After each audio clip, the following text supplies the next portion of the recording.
I think it's great. I mean, it's incredible, being able to connect, especially with these young, very energetic kids that are coming out of the school and really dreaming big. And being part of it, Microsoft being a big sponsor of the conference, I think has been a great opportunity to share a little bit of the vision of what technology can do, especially in terms of empowering individuals.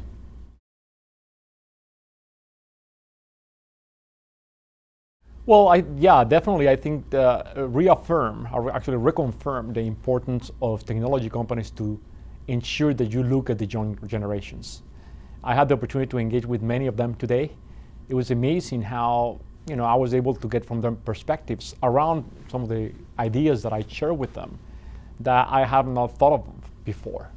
Things like, okay, how do you truly go to a very remote country, and in that remote country, with all the dependencies, you're able to use technology to help them, move forward. So, very good. I think all these young kids have a lot of aspirations. I'm very glad that we're associated with such a great conference.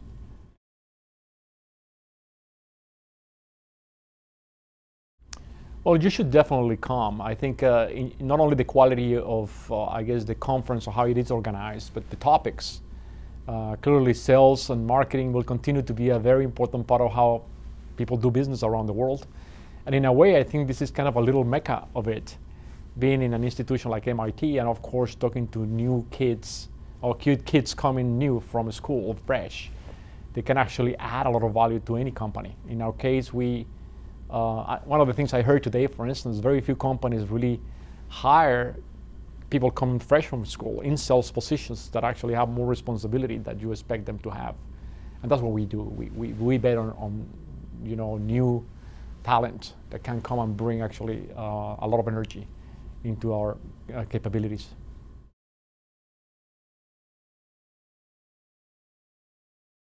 Well, there's two aspects. When I started in sales back in 1981, I guess, a long time ago, there are aspects of it that remain the same. I'll continue to believe that the profession of selling is all about really that human contact and ensuring that that human contact happens in the right context for the buyer and for the seller. So in that sense, I think it remains the same. It's a people business. I think what has changed dramatically, truly, is the capability that a sales professional can have in his or her hands at any time, in any place, to be able to get insights on what that buyer really wants. So I guess social networks, smart cell phones, computers in general, provide this capability of instantly, even before a sales meeting, get right there the minute before any news about any company that may be relevant at the time you make the sales call.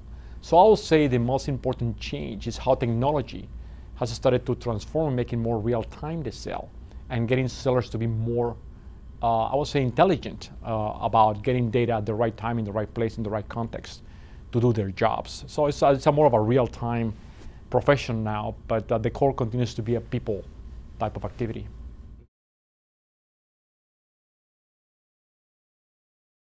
Yeah, I think the most important change is the integration of CRM systems that hold a lot of customer data with the capability of collaborating, the capability of producing actually documents very quickly, very fast, sharing them in remote places. So I would say that connection between CRM and the front end that allows sales teams to collaborate, let's say in sales plans, or even customer and or company offering products to collaborate in a proposal, is unprecedented. So I will say the most important piece of CRM is the fact that it's now heavily integrated in the front end of how a sales professional should work on the phone, on a laptop. That's where I think that makes a huge difference. In our case, for instance, Microsoft Office. I mean, you don't think of CRM and Microsoft Office really. What happens is the front end of CRM, of Microsoft CRM product, is all about Office. So from there you can get customer contacts. It's very natural, very easy to extract data and intelligence, connecting different pieces of the customer across different databases that actually allow you to do this amazing collaboration and working group type of capability that I don't think existed before.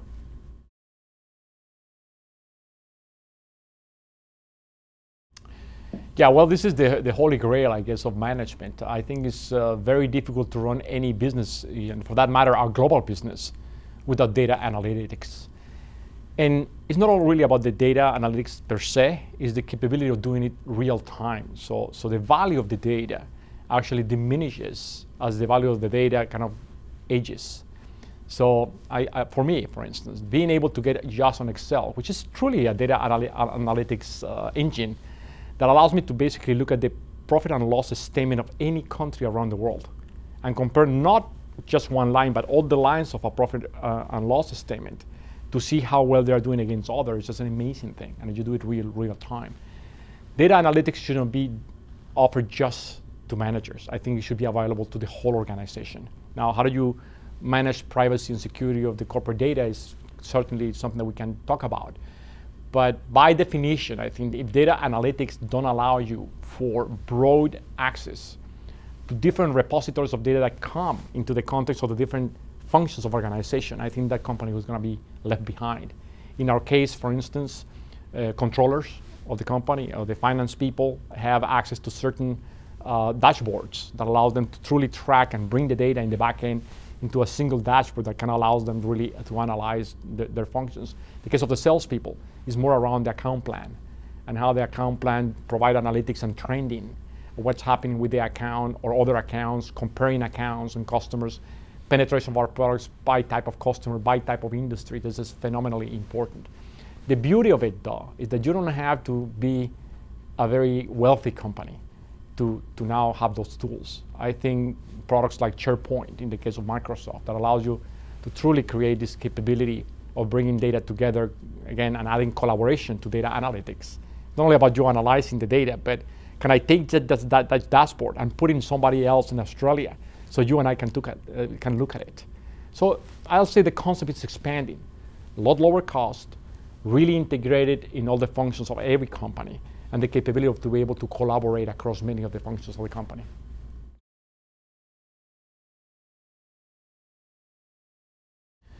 Yeah, I'll say that really understanding customer scenario, not just products, is a very important thing for a sales manager. I don't think in general companies think about products. I mean, products happen to be a tool. They think about the scenario that customers try to construct with their own customers. So I will say a very good sales professional is able to articulate not just the product story, but really the customer scenario story on how they deal with, what the company wants to create, as a new capability for customers or somebody else.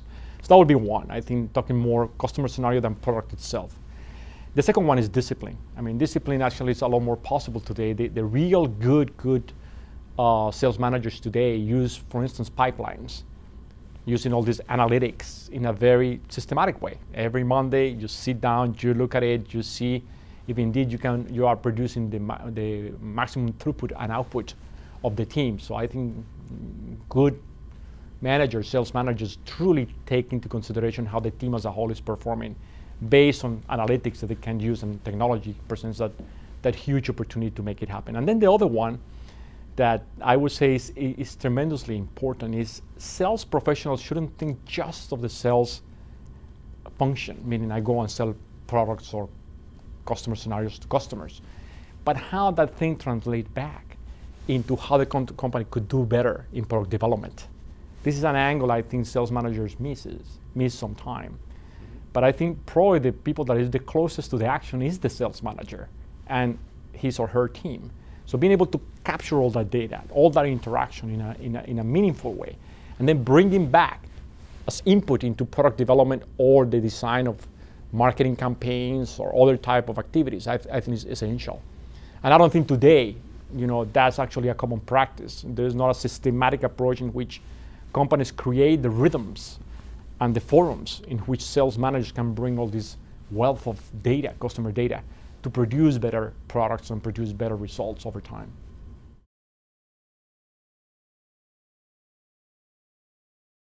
Okay, that's a very interesting question. Well, I think sales profession is going to be deeply affected by three aspects I discussed about yesterday. The fact that vast amounts of data, repositories of data, are going to be available, connecting different types of information from different type of industries or markets. that by default, meaning we name it cloud computing, the fact that this is going to be available for us to extract knowledge from it is one component. Then you add to that devices.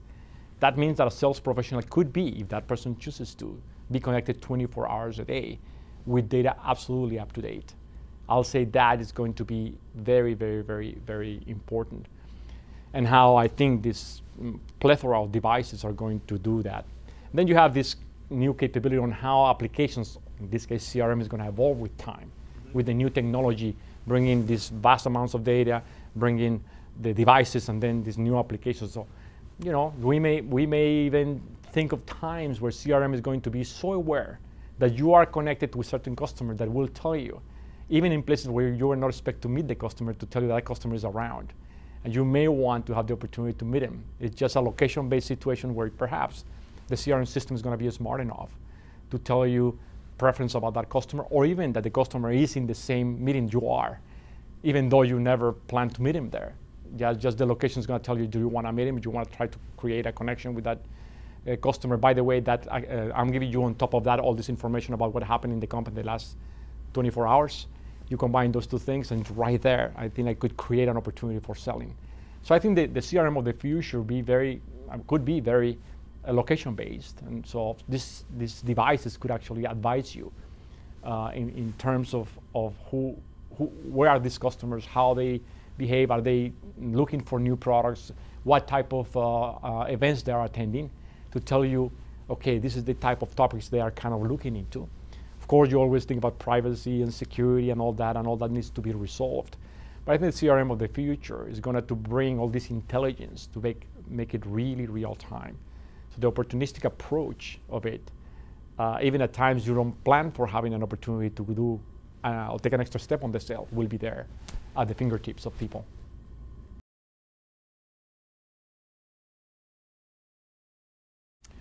Well, this is very related to something that I'm spending a lot of time on, what we call Century 21 skills. And I think in many ways, I'll say the capability of these new graduates, specifically to communicate, collaborate, create, I mean, all these things are key, absolutely key skills, especially on the MBA profession, where a lot of the transformation of the IT industry, as it relates to the benefit of all other industries, is going to come with the transformational business model. And MBAs are right at the core of the transformational business models. Like, for instance, Microsoft used to base their business model in selling licenses. Now the product is going to be consumed as a service. So you don't buy the license, you buy a service. How do you think of that in the context of how you create new business models? How do you charge the customer so the customer gets the best deal out of it? So in a way, this ability to create, collaborate, communicate, I'll say those three, the collaboration piece, I think, is absolutely key. More than ever before, I think the capability to cut across, especially organizations like Microsoft, that are highly complex. There are many, many businesses. A new minted MBA needs to understand how to cut across, create those networks, and we'll go after those networks and ensure that they have the capability. But it's all about new business models. And that's what we look for in an MBA, that capability to think through innovation, not just on technology, but innovation of the business model. Great technology with not great business model will never fly. It's the combination of both, and that's why MBAs are so important.